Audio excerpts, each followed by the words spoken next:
गीता जी का 11वां अध्याय। अर्जुन ने कहा कि हे भगवान, मुझ पर कृपा करके अत्यंत गुप्त अध्यात्म विषयक वचन जो आपने कहे उनसे मेरा मोह दूर हो गया है। हे कमल नेत्र, मैंने जीवों की उत्पत्ति और नाश का कारण और आपका अक्षय महात्म्य आपके मुख अरविंद से विस्तार पूर्वक सुना। हे पुरुषोत्तम, आपने जैसा अपना वर्णन किया वह आपका रूप देखने की मेरी इच्छा है। हे योगेश्वर, हे मधुसूदन, आप यदि मुझे उसको देखने योग्य समझे तो आप अपना वह अव्यय रूप मुझे दिखलाइए। श्री भगवान जी ने कहा कि हे पार्थ, नाना प्रकार के, नाना वर्णों के और नाना आकार के मेरे शत सहस्त्र सहस्त्र दिव्य रूपों को देख। हे भारत, तुम वसु, रुद्र, अश्विनी कुमार, मरुदगण और पहले कभी ना देखे थे ऐसे आश्रय देखो। हे गुणाकेश, चराचर सहित यह जगत देखो तथा और जो कुछ देखना चाहो यहाँ मेरी देह में देख लो, परंतु इन नेत्रों से तुम मुझे नहीं देख सकोगे, इसलिए मैं तुमको दिव्य नेत्र देता हूँ, उनसे मेरा दिव्य रूप देखो। संजय ने धृतराष्ट्र से कहा कि हे राजन, इस प्रकार श्री कृष्णचंद्र जी ने अर्जुन से कहा और उसको दिव्य दृष्टि देकर अपना अलौकिक रूप दिखाया। उस विश्व रूप के अनेक मुख और अनेक नेत्र थे, उनमें अनेक अद्भुत दृश्य थे। देह पर अनेक सुंदर सुंदर आभूषण तथा आयुधों से सुसज्जित थे। देह पर दिव्य दिव्य वस्त्र थे, दिव्य गंध शरीर पर लगे हुए थे। उस समस्त आश्चर्य में अनंत देव के सब और मुख दिखाई देते थे। आकाश में यदि हजारों सूर्यों की प्रभा एक साथ हो तो उस महात्मा की प्रभा की समानता नहीं हो सकेगी। उस समय अर्जुन ने देवादिदेवों के शरीर में अनेक प्रकार से विमल इस समस्त जगत को एकत्रित देखा। तब अर्जुन आश्चर्य से चकित हो गया, उसका सारा शरीर रोमांचित हो गया। उसने शीश नवाकर हाथ जोड़कर कहा कि हे देव, तुम्हारी देह में सब देव भिन्न भिन्न प्राणियों के समुदाय, कमलासन पर बैठे हुए देवताओं के ईश, ब्रह्मा, संपूर्ण ऋषि और दिव्य सर्पों को मैं देखता हूँ। हे विश्वेश्वर, तुम्हारे अनेक भुजा, अनेक उदर, अनेक मुख, अनेक नेत्र है। तुम्हारा रूप अनंत है। तुम्हारे अंत और आदि को मैं नहीं देखता, किंतु समस्त विश्व में तुम्हारा ही रूप देखता हूँ। तुमको किरीट युक्त, गदा चक्रधारे, चारों ओर से दैदीप्यमान, तेजो राशि, सर्वत्र चमकते हुए अग्नि तथा सूर्य की भांति प्रकाशवान, दुर्भिक्ष और अपरंपार देख रहा हूँ। मेरे मत से तुम ही ब्रह्मा जानने की वस्तु, विश्व में महान आधार, नित्य सनातन धर्म के रक्षक, पुराण पुरुष हो। मैं आपको आदि, मध्य और अंत से रहित, अनंत शक्ति, अनंत भुज, चंद्र सूर्य चंद्र सूर्य है, नेत्र जिसके ऐसे कांतिमान, अग्नि के सदर्श मुख वाला, अपने तेज से इस संपूर्ण संसार को तपते हुए देख रहा हूँ। हे महात्मन, पृथ्वी और आकाश के मध्य का वह अनंत और संपूर्ण दिशाएं आपसे ही व्याप्त हो रही हैं। आपका यह अद्भुत और उग्र रूप देख तीनों लोग व्यथित हो रहे हैं। यह देखो, देवताओं के समूह तुम्हारी शरण में आ रहे हैं। उनमें कितने ही भयभीत होकर हाथ जोड़कर आपकी प्रार्थना कर रहे हैं। महर्षियों और सिद्धों का समूह स्वास्ति कहकर नाना प्रकार से आपकी प्रशंसा कर रहा है। रुद्र, आदित्य, वसु, साध्य, विश्वदेव, अश्विनी, मारुत, पितृ, गंधर्व, यक्ष, असुर, सिद्ध इनके संग विस्मित होकर आपकी ओर टकटकी लगाकर देख रहे हैं। हे महाभाव, अनेक नेत्र, अनेक बाहु, अनेक जांग, अनेक पेट, कराल, दंत युक्त आपका यह विशाल रूप देख सब अत्यंत भयभीत हो रहे हैं और मैं भी घबरा रहा हूँ। आकाश तक पहुँचे हुए आपके प्रकाशमान, अनेक वर्षों से फैलाए हुए मुख के जलने वाले विशाल नेत्र युक्त तुमको देखकर हे विष्णु, मेरा जी घबरा रहा है। मुझसे धैर्य धरा नहीं जाता और चित्त स्थिर नहीं होता। हे देवेश, हे जगन्निवास, इन भयंकर दाढ़ों वाले और कालाग्नि के सदर्श आपके मुखों को देख मुझे दिशा नहीं सूझती। मैं शांति नहीं पाता, अतएव मुझ पर दया करो। धृतराष्ट्र के दुर्योधन आदि पुत्र आपके साथ अनेक राजाओं सहित और भीष्म, द्रोण और कर्ण तथा हमारी ओर से मुख्य मुख्य योद्धा बड़ी बड़ी दाढ़ों से युक्त विकराल आपके मुख में शीघ्रता से प्रवेश कर रहे हैं, और उसमें कितने लोग आपके दांतों में दबकर ऐसे दिखाई देते हैं मानो उनका शरीर चूर्ण हो गया है।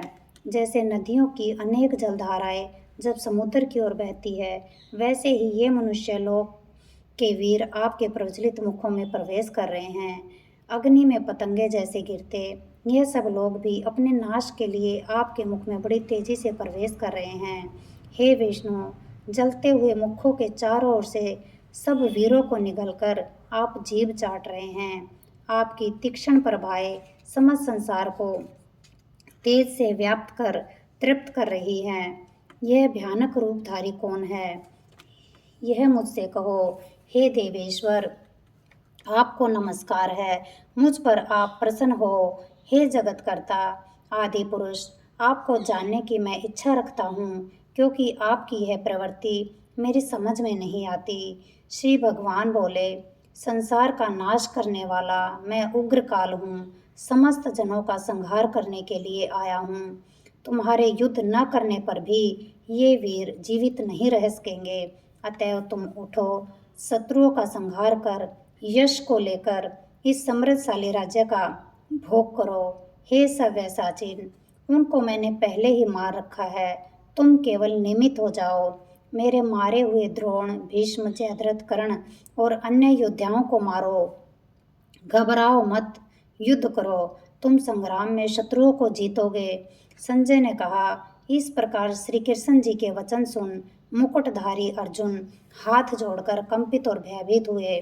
साष्टांग प्रणाम कर नम्रतापूर्वक बोले कि हे हर्षिकेश, आपके गुणगान करने से सब संसार प्रसन्न और प्रेम मगन हो रहा है।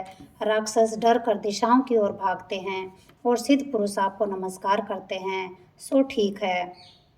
हे महात्मन, हे अनंत, हे देवादिदेव, हे जगन्निवास, आप ब्रह्मा से भी श्रेष्ठ हो, आपको देवता क्यों न नमस्कार करे। व्यक्त भी आप हो और अव्यक्त भी आप हो, तथा इन दोनों से परे अक्षर भी आप हो। हे अनंत रूप, आप आदिदेव हो, विश्व के परम आधार हो, ज्ञाता और ज्ञेय हो, श्रेष्ठ स्थान आप हो, विश्व का विस्तार करने वाले आप हो। आप वायु, यम, अग्नि, वरुण, चंद्र, ब्रह्मा और ब्रह्मा जी के पिता भी आप हो। आपको नमस्कार है, और फिर भी बार बार आपको ही नमस्कार है। हे सर्वस्वरूप, आप अनंत वीर्यवान तथा अतुल पराक्रमी हो। आप जगत में व्याप्त हो, इसलिए स्वरूप हो। तुम्हारी महिमा को ना जानकर मैंने तुमको अपना मित्र मानकर हे कृष्ण, हे सखा, ऐसा जो तिरस्कार से कहा सो प्रमाद से अथवा स्नेह से, हे अच्युत विश्वरूप, तुम से इन बोलों की क्षमा मांगता हूँ, जो कि परिहास से विहार, सोने बैठने और भोजन करने के समय अकेले अथवा मित्रों के मध्य तुम्हारा अपमान किया है।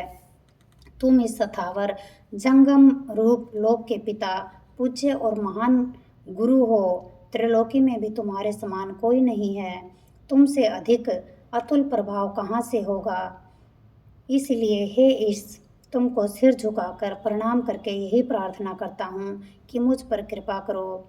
हे देव, जैसे पिता पुत्र के, मित्र मित्र के और प्रिय प्रिया के अपराधों को क्षमा करता है, वैसे ही तुम मेरे अपराध को क्षमा करो। हे देव, जो पहले कभी नहीं देखा ऐसा आपका रूप देखकर मैं प्रसन्न हूँ, और भय से मेरा मन व्याकुल है, इसलिए वही पहला रूप मुझको दिखलाओ, और हे देवेश, आप प्रसन्न हो जाओ। हे सहस्त्रबाहु, हे दिव्य मूर्ति, मैं फिर आपको वही किरीट, गदा और हाथ में चक्र धारण किए हुए देखना चाहता हूँ।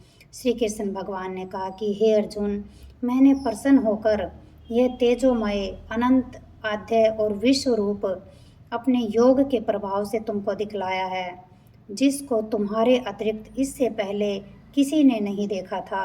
हे पांडवों में श्रेष्ठ, मनुष्य लोक में तुम्हारे सिवाय कोई वेदों के अध्ययन, दान, अग्निहोत्र आदि और घोर तपों को करके भी मेरा यह रूप धारण किए हुए मुझको नहीं देख सकता। मेरा ऐसा भयानक रूप देख तुम व्याकुल और मूढ़ ना हो।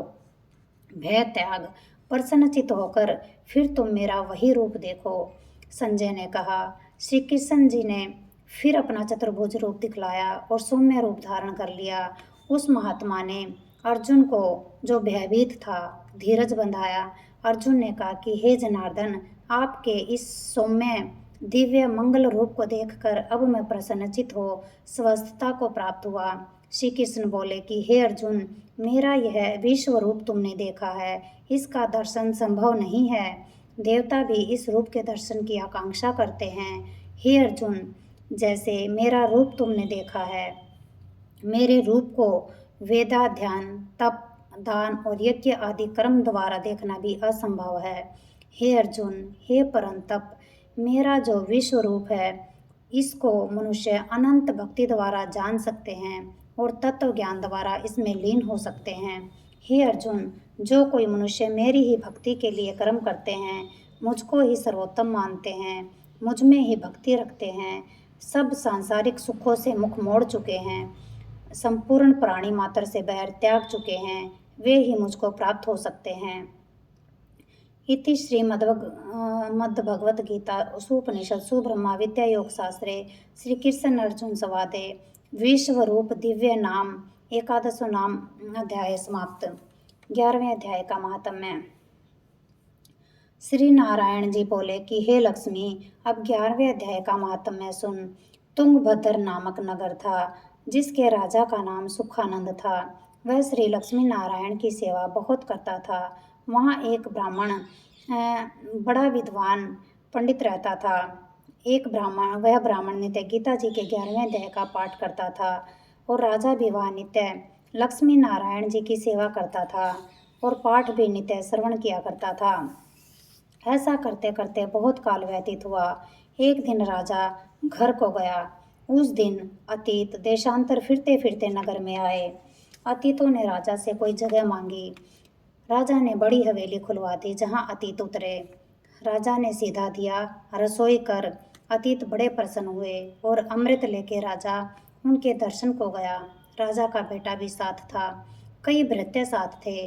राजा उस हवेली में आया और जो महंत था उसके साथ बातचीत करने लगा और राजा का पुत्र खेलने लगा। वहाँ एक प्रेत रहता था। उस प्रेत ने राजा के पुत्र को मारा। चाकरों ने राजा को खबर करी। राजा यद्यपि सेवा करता तथा कथा श्रवण करता था, परंतु पुत्र के मुंह में राजा के मन में दुर्बुद्धि आ गई। राजा बोला, हे संत जी, आपका दर्शन हमको बहुत फला है। एक पुत्र था, सो प्रेत ने मार दिया।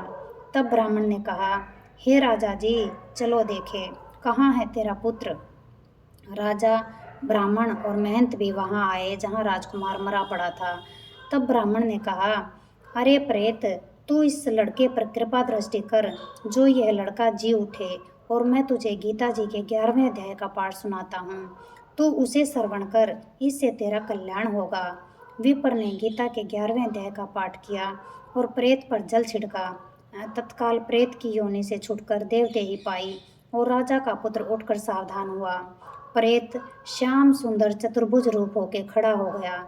स्वर्ग से विमान आए और वह उसमें चला गया। गीता जी की जय हो। गीता जी की आरती। जय गीता माता मैया, जय गीता माता, सुख करनी दुख हरनी तुमको जग गाता। ओम जय गीता माता, अज्ञान मोह ममता को छिन में नाश करे, सत्य ज्ञान का मन में तू प्रकाश करे। ओम जय गीता माता, शरण तेरी जो आवे, तेरी मति ग्रहण करे, पाप ताप मिट जावे, निर्भय भव सिंधु तरे। ओम जय गीता माता, रण से तर में अर्जुन जब शोकाधीर हुआ, कर्तव्य क्रम तज बैठा बहुत मलिन हुआ। ओम जय गीता माता, तब कृष्णचंद्र के मुख से तुमने अवतार लिया, तत्व बात समझा कर उसका उद्धार किया। ओम जय गीता माता, शरीर जन्मते मरते आत्मा अविनाशी, शरीर को दुख व्यापे आत्मा सुख राशि। ओम जय गीता माता, अतः शरीर की ममता मन से त्याग करो, आत्म ब्रह्म को चीनो उसे अनुराग करो। ओम जय गीता माता। निष्काम कर्म नित्य करके जग का उपकार करो, फल वांछा को त्यागो सद्व्यवहार करो। ओम जय गीता माता। मन को वश में करके इच्छा त्याग करो, निष्काम जग में रहकर हरि से अनुराग करो। ओम जय गीता माता। यह उपदेश तेरे जो नर मन में लावे, भगवान भव सागर से वह क्यों ना तर जावे। ओम जय गीता माता। जय गीता माता मैया जय गीता माता, सुख करनी दुख हरनी तुमको जग गाता। ओम जय गीता माता।